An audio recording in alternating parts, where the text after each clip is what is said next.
If you're considering tax planning to make the most of your asset allocation, you need to have a good understanding of how your assets are related to taxes. A good way to gain a basic understanding is by considering the concept of the 4 tax buckets. So the first bucket is your taxable bucket. So any account or financial vehicle that you pay taxes each year, whether or not you pull the money out, falls into this bucket. So what does that mean? It might be a bank account like a CD, it might be a brokerage account, your mutual funds, or bonds, or even your stock dividends. Anything that gives you a 1099 at the end of each year, even though you didn't pull the money out, maybe you're just reinvesting it, that falls into the taxable bucket. The second bucket is your tax-deferred bucket. Generally speaking, there are 3 primary vehicles that fall into the tax-deferred bucket.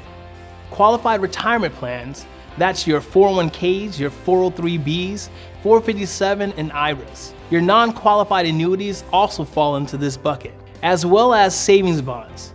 Those are all tax-deferred, so they all fall into this bucket.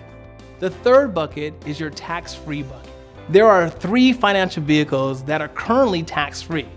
Those are your municipal bonds, your Roth IRAs, and properly structured life insurance. Now notice I said properly structured life insurance. Nothing else is tax-free. In fact, municipal bonds are not always tax-free, but for the most part, they are. Finally, the fourth bucket is your income and estate tax-free. And that's where you get into charitable trusts and other similar arrangements. So here's what you need to know.